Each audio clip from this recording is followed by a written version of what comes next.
maskernya. Oke, ulang. Ini maskernya.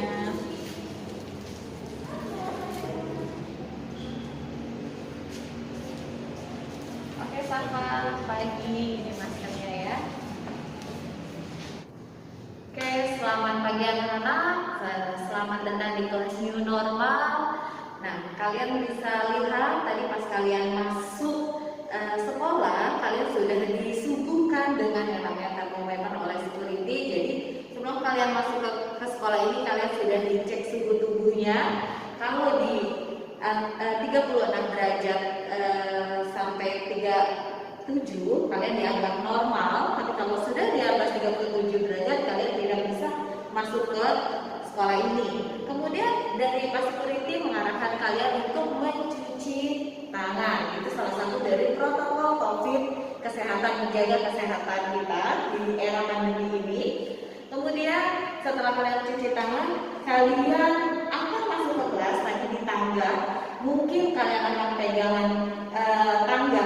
Nah, setelah itu saat masuk kelas, jadi kenapa ibu meminta kalian untuk membersihkan tangan kembali dengan hand sanitizer, dan ibu memberikan kalian masker yang baru ya. Jadi masker yang lama tadi salah satu dari protokol kesehatan, masker itu berjangka waktu 4 jam. Jadi masker itu harus diganti.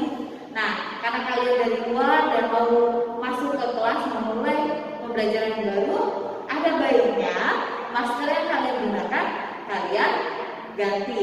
Nah, gimana sih cara untuk masker yang kita pakai tadi tidak dipakai lagi oleh orang lain ya, atau sama kalian sendiri? Mungkin kalian lupa dan kalian pakai lagi. Nah, caranya cukup mudah. Itu akan coba mempraktekannya seperti ini. Masker bekas ya, masker bekasnya tadi kita pakai, silahkan kita copot bagian talinya seperti ini biar tidak digunakan kembali. Nah, setelah itu kita lipat dan kita ikat. Kemudian kalian bisa pakai masker yang tadi diberikan yang baru, sehingga protokol COVID kalian bisa terjaga dengan baik.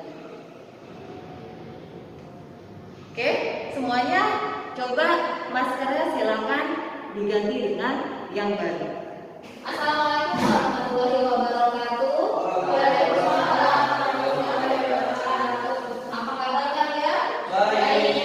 Oke, jangan lupa karena kita masih dalam masa pandemi, kita selalu jaga kesehatan, selalu jaga protokol COVID-nya, yaitu menggunakan masker, rajin cuci tangan, dan selalu minum air putih. Sebelum pembelajaran ada baiknya kita berdoa dulu. Boleh siapa dipimpin doanya? Oke, Ibu serta teman-teman sekalian, sebelum kita mulai pembelajaran, kita berdoa terlebih dahulu. Berdoa kepada masing-masing, berdoa baik.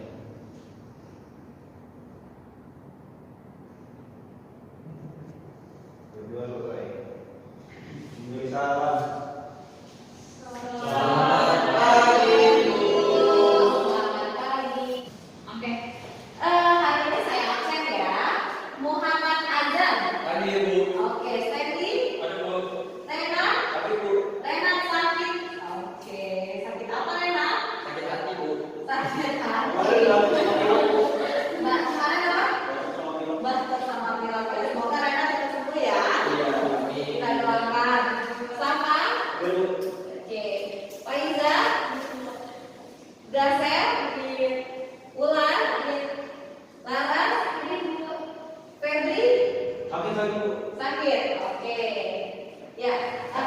Pembelajaran kita hari ini adalah tentang produk kreatif dan kewirausahaan.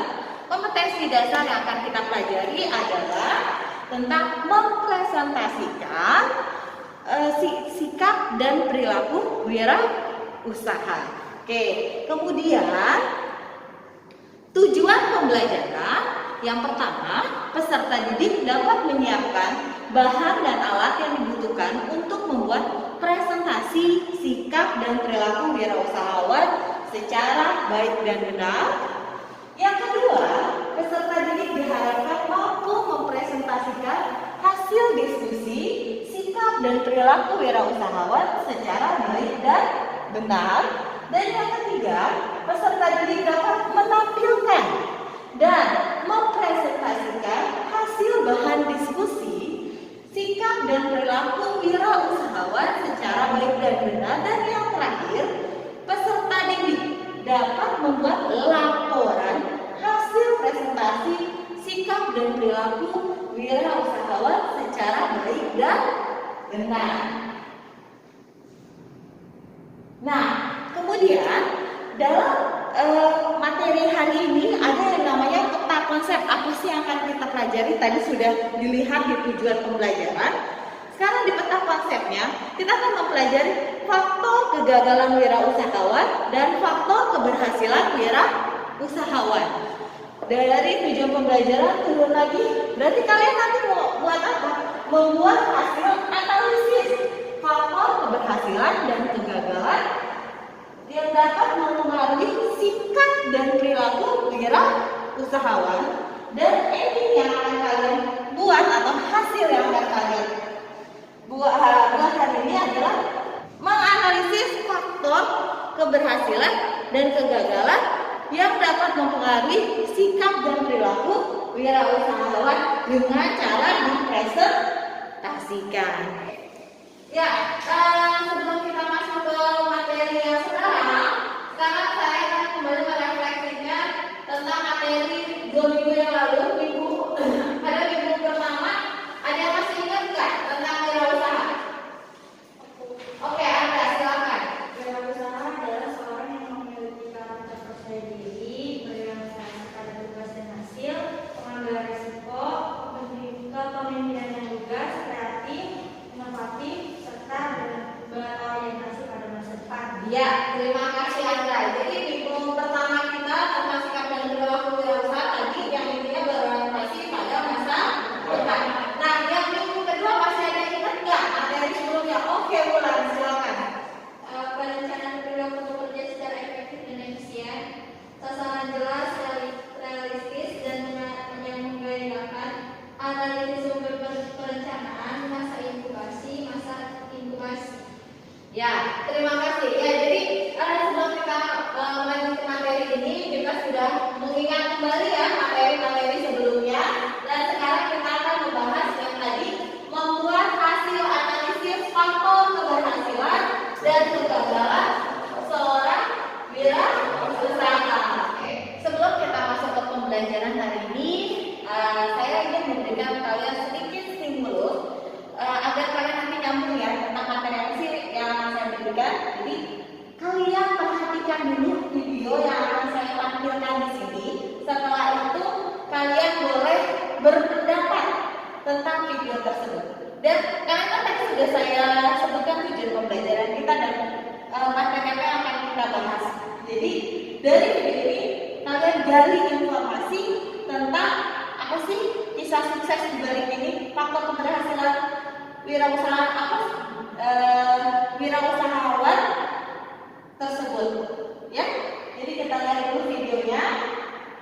Perhatikan baik-baik, coba diam dan silent sambil mendengarkan.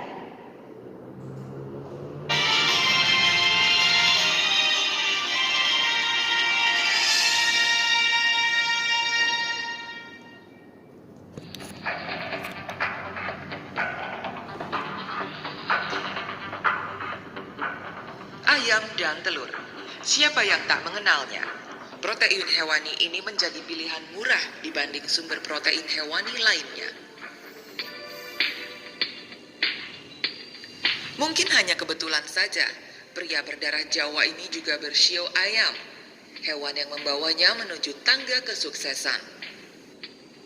Namun bukan sebuah kebetulan ketika Bob Sadino memutuskan untuk berhenti bekerja dan memulai jadi wirausaha.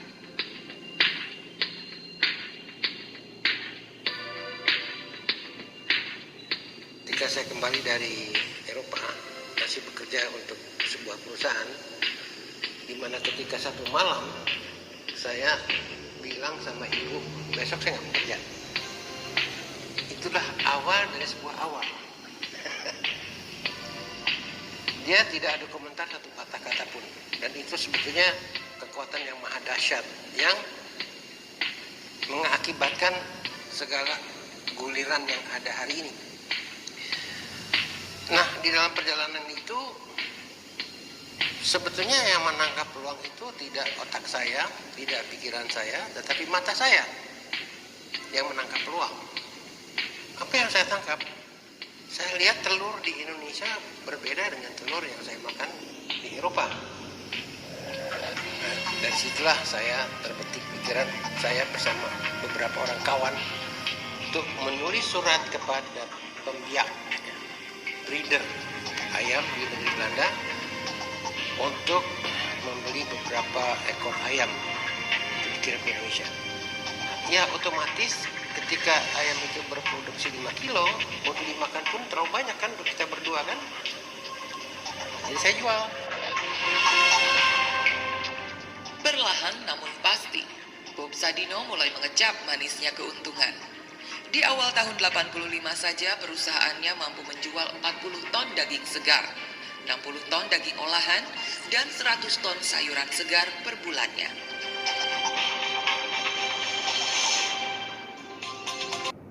Nah, kalian masih berpikir ya.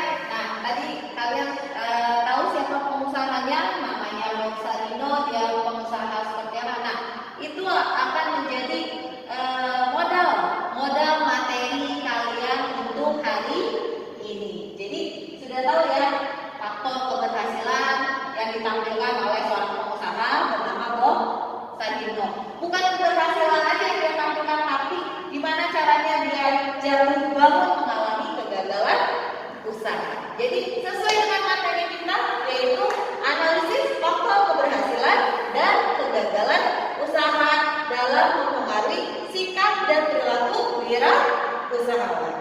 Materi kita hari ini adalah tentang kunci keberhasilan seorang wirausaha. Kira-kira siapa yang tahu kunci keberhasilan seorang wirausaha? Ya, silakan aja. Anda berpandangan luas jauh ke depan. Berpandangan luas jauh ke depan. Kemudian ada yang bisa menambahkan ya, Stevi? Bekerja prestatif, ulet, giat, dan rajin. Bekerja prestatif, ulet, giat, dan rajin. Kemudian ada yang mau menambahkan? Silakan Laras. Tidak merugikan orang lain. Tidak merugikan orang lain. Kemudian ada yang mau menambahkan? Oke, Faiza, silakan. Bersyukur, jujur, dan adil. Bersyukur, jujur, dan adil. Jadi itulah kunci keberhasilan seorang wirausaha. Jadi saya sudah membagikan modul atau bahan ajar yang sudah ada di media kalian itu tentang kegiatan kita hari ini. Kalian bisa membacanya ya. Ya. Silakan kalian baca. Saya kasih waktu 5 sampai 10 menit. Nah, masuk ke dalam materi. Di sini ada prinsip dasar keberhasilan usaha. Yang pertama, percaya dan yakin wirausahawan dapat dilakukan. Kedua, menerima gagasan baru dalam dunia usaha. Yang ketiga, introspeksi diri. Yang keempat, mendengar saran orang lain. Dan yang terakhir, bersemangat dan bergaul. Jadi itu prinsip dasar keberhasilan seorang wirausaha. Seperti itu. Analisis kegagalan usaha. Jadi jangan membahas selalu berhasil, dan berhasil. Yang namanya seorang wirausaha itu ada juga kegagalannya. Yang pertama, ada 4 kegagalan dalam berwirausaha. Kita analisis. Kenapa ada kegagalan? Yang pertama, tidak berputus asa, ya. Jadi yang namanya seorang wirausahawan diharapkan untuk berputus asa. Yang namanya jatuh bangun itu menjadi sebuah pengalaman. Semakin kamu bisa menjadikan itu pengalaman besar, semakin besar pula nanti usaha yang akan kalian kembangkan. Seperti itu. Yang kedua, kegagalan tugas. Kegagalan harus dipandang sebagai guru untuk mendapatkan kemajuan yang lebih baik. Ya, jadi kamu cara pandang kamu jangan lagi gagal putus asa dan selesai bisnis kita. Tapi kalau kamu merasa satu bisnis kamu gagal, kamu selesai enggak. Jadi kamu lihat gagal itu kamu analisis kenapa sih gagalnya, di mana sih gagalnya. Jadi cara pandangnya harus berubah mindset. Jadi oh hari ini saya gagal, saya besok nggak boleh gagal lagi karena mungkin kemarin saya nggak bisa mengelola modal dengan baik. Berarti dari kegagalan itu besok saya harus bisa mengelola modal saya dengan baik. Jadi cara pandangnya itu harus dirubah, mindsetnya harus dirubah. Jangan udah gagal ya sudah selesai tamat menangkapi nasib. Jadi nggak begitu. Jadi cara pandang kita kegagalan itu bentuk sebagai penyemangat kita, bukan sebagai penghalang kita untuk maju. Kemudian apalagi sih yang ketiga? Nah, di sini ada penuh ketabahan, keberanian, keimanan dan penuh kepercayaan. Istilahnya kita kembalikan semuanya keikhlasannya ya kepada Sang Holik, kepada Sang Pencipta. Tetap kita masih punya Tuhan. Ya, jadi jangan merasa dunia adalah milik kita. Kita adalah makhluk ciptaan Tuhan. Jadi agama tidak boleh juga ditinggalkan. Boleh mengejar dunia, ya, tapi tetap akhirat dipikirkan. Jadi jangan misalkan kalian udah gagal, terus ada mindset gagal, akhirnya frustasi, ya amin kalau sampai pengen bunuh diri enggak, karena masih ada Tuhan seperti itu. Jadi tetap di sini analisis kegagalan kita. Kenapa dicantumkan hal seperti itu? Karena memang di diri kita harus penuh dengan keimanan. Dan yang terakhir apa sih yang terakhir? Nah, konsentrasi pikiran dan penuh keyakinan terhadap keberhasilan usaha. Jadi kalau yang namanya punya pengusaha itu harus konsentrasi terhadap keberhasilan usaha. Jadi jangan sampai baru bikin usaha A udah ambisius, usaha B, C, D, E, akhirnya semua usahanya ambiar ya. Jadi kalau misalkan kamu punya usaha, minimal satu kamu kembangin dulu, kamu jadiin dulu sebuah usaha yang besar. Jangan langsung pertama bikin kayak terus tiba-tiba lagi booming nih seblak, bikin seblak. Jadi sebenarnya kamu mau bikin produk bakery atau produk makanan, nanti cake-nya nggak jadi, seblaknya nggak jadi, karena kamu nggak fokus. Minimal kamu pilih yang mau kamu kembangkan, yang kamu mau tekunin itu apa? Mau si bakery-nya bikin cake atau kamu mau masak sebelahnya? Karena kedua-duanya itu ada analisis keberhasilan usahanya seperti itu. Sampai di sini paham? Paham ya? Di usaha harus paham. Kalau nggak paham gimana? Yang namanya wirausahawan memang nggak bisa hanya sekedar teori. Next nanti kita akan coba mengaplikasikannya seperti itu. Kemudian apalagi sih? Nah, di sini ada hal-hal yang dapat menyebabkan kegagalan. Ini yang harus dicamkan. Ada 4 hal.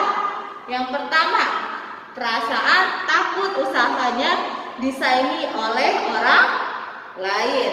Yang kedua, perasaan diri sendiri menganggap lebih super dari orang lain. Yang ketiga, kepribadian bersifat negatif. Yang keempat, tidak mempunyai keyakinan untuk sukses di dalam usahanya. Seperti itu. Nah, kemudian apa sih? Kita mesti mengidentifikasikan kegagalan usaha. Apa aja? Pertama, kebiasaan menunda waktu. Siapa yang bangun tidur bukannya langsung beresin kamar atau langsung mandi, tapi leha-leha dulu. itu kebiasaan menunda waktu. Masih ingat nggak pepatah yang bilang kalau bangun kesiangan rezekinya dipatok ayam? Nah, itu salah satu yang menyebabkan kegagalan usaha. Jadi menunda waktu seperti itu. Yang kedua apa sih? Ketekunan dan ketakwaannya kurang. Kembali lagi ada keimanan di sini. Jadi tetap seorang pengusaha harus beriman. Jadi harus ketekunan dan ketakwaannya ditingkatkan. Kalau kurang gimana? Ya berarti kita gampang mudah frustasi seperti itu. Kemudian apa sih? Yang berikutnya? Yang berikutnya ada kepribadian negatif. Jadi kalau misalkan kalian merasa diri kalian nggak cukup mampu, itu salah satu dari kepribadian negatif. Kalian nggak percaya diri, itu kepribadian negatif. Yang namanya kepribadian itu seorang wirausaha harus percaya diri, punya motivasi, semangat yang kuat, seperti itu. Kemudian ada apa lagi? Kebiasaan boros. Nah, seperti apa sih kebiasaan boros itu? Udah bawa makanan, beli lagi makanan, itu salah satu boros. Udah punya sepatu 10, tetap aja merasa sepatunya nggak ada, itu juga boros seperti itu. Jadi kebiasaan boros itu harus mulai kita tinggalkan. Kita harus mulai dengan berhemat, hemat tanpa kaya seperti itu. Oke. Kemudian kebiasaan hati-hati berlebihan. Maksudnya apa sih hati-hati berlebihan? Ya kalau misalkan kita terlalu perfect, mau buka usaha, takut nanti takut ada pesaing, takut nanti modalnya habis, takut nah terlalu berhati-hati juga tidak baik. Jadi gimana dong isi gue ini? Kalau kita sudah yakin bahwa kita mampu untuk melakukan usaha tersebut, ya bismillah, kan tadi ada keimanan tersebut, nanti Tuhan bersama kita, seperti itu. Oke, setelah tadi kalian baca dan kita bahas tentang materi kita pada hari ini, tadi saya juga sudah memberikan kepada kalian LKPD, lembaran kerja peserta didik, yang bisa kalian kerjakan tugasnya di LKPD tersebut. Sudah ketemu? Sudah ada? Sudah. Silakan kalian kerjakan. Saya beri waktu kurang lebih 10 sampai 15 menit. Ya, silakan dikerjakan. Oke, setelah LKPD-nya selesai semua, sudah. Ya, kira-kira ada yang mau berdiskusi dengan membacakan hasil tugas kalian tidak? Oke, silakan Laras, boleh dipresentasikan. Kunci keberhasilan dalam usaha yang pertama yaitu adalah kegiatan usaha melalui diri sendiri, kegiatan usaha melalui kerjasama orang lain, ketiga kegiatan usaha melalui sebagai karyawan, keempat bersikap ramah dan sabar. Oke, terima kasih Laras. Laras.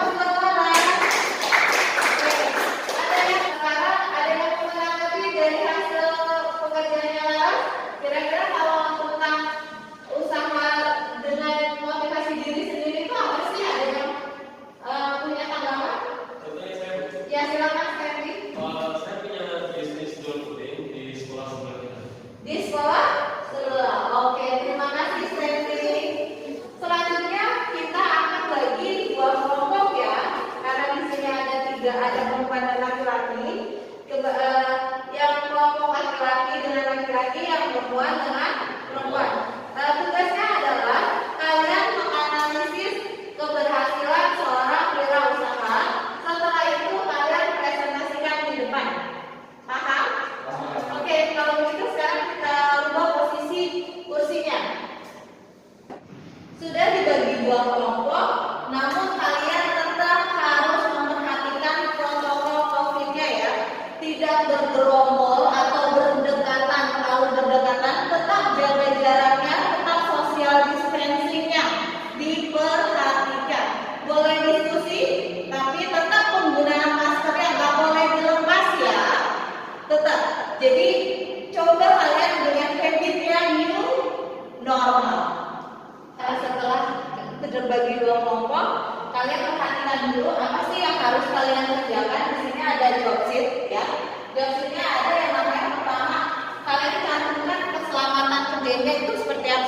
Ya, coba diperhatikan.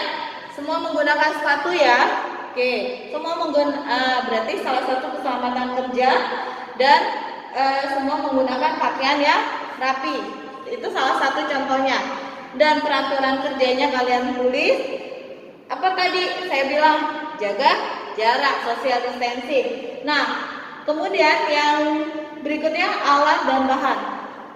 Kita kan akan buat presentasi. Berarti apa yang kalian gunakan? Alatnya. Misalkan ada laptop.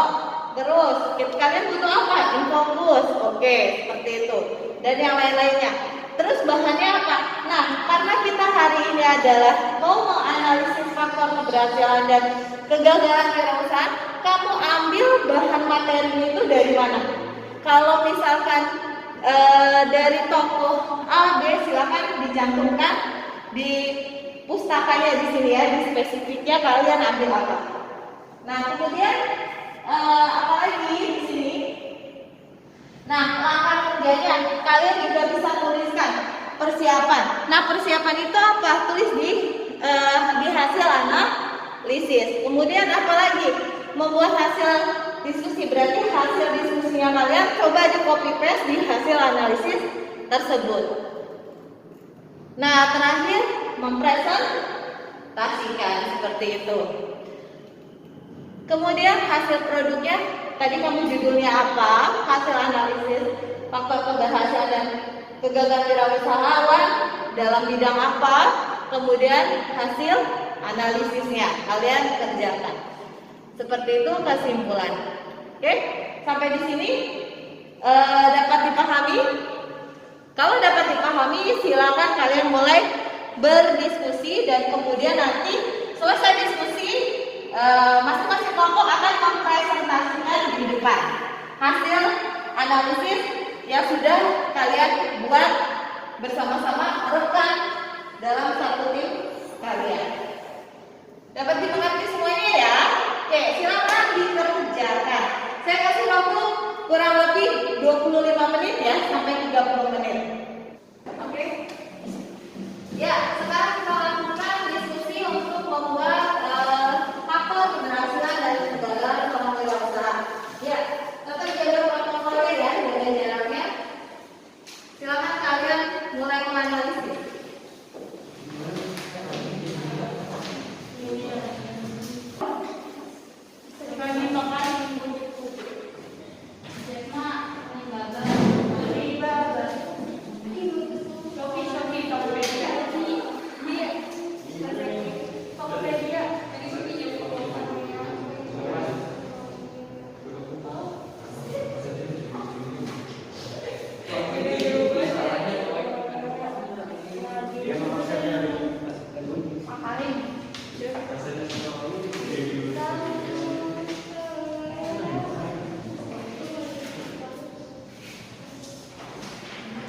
Baik, yang mau presentasi pertama kelompok mana nih? Oke, saya silakan kelompok saya maju ke depan.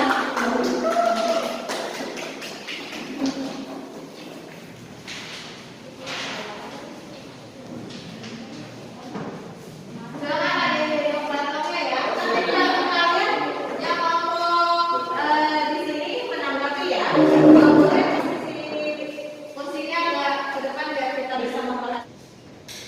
Assalamualaikum warahmatullahi wabarakatuh. Waalaikumsalam warahmatullahi wabarakatuh. Kami dari kelompok lelaki ingin mempresentasikan hasil kerja kelompok kami tadi.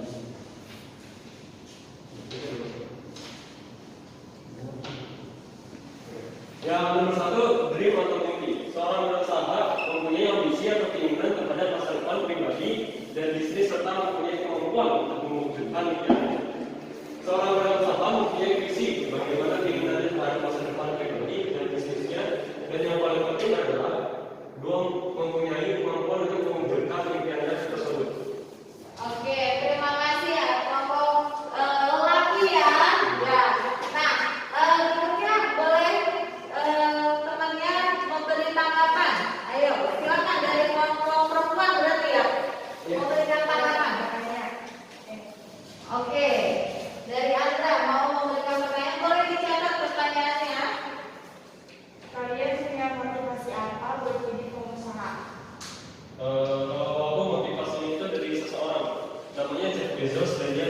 memiliki toko online Amazon.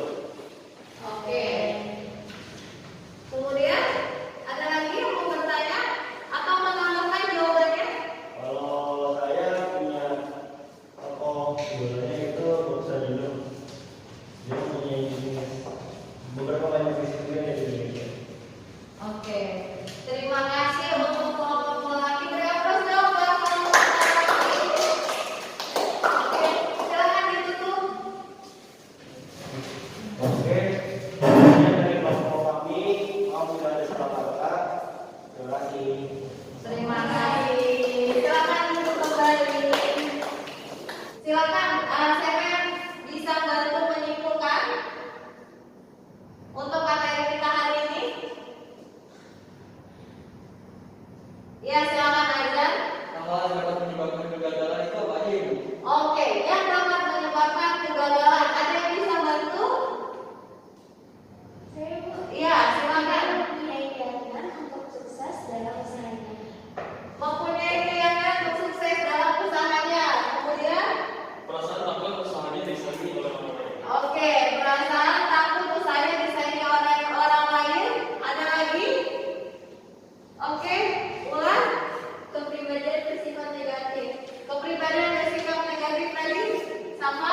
Merasa diri sendiri menganggap lebih berbeda dari orang lain. Oke, jadi itu kesimpulan pada materi kita hari ini ya, tentang kegagalan yang menyebabkan kegagalan usaha.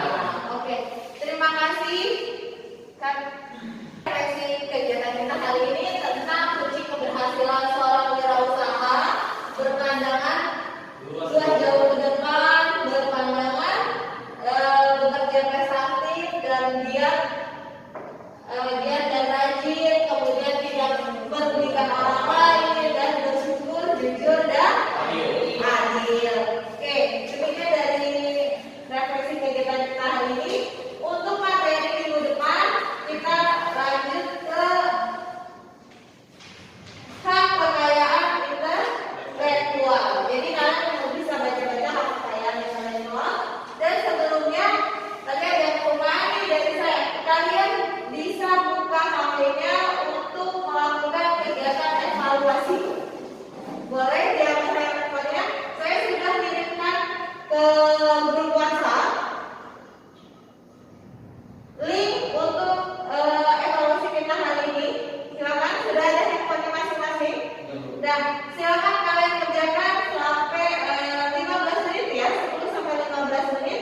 Dan kalian submit dan nanti hasilnya akan masuk ke email saya. Silakan, saya tunggu sampai 15 menit.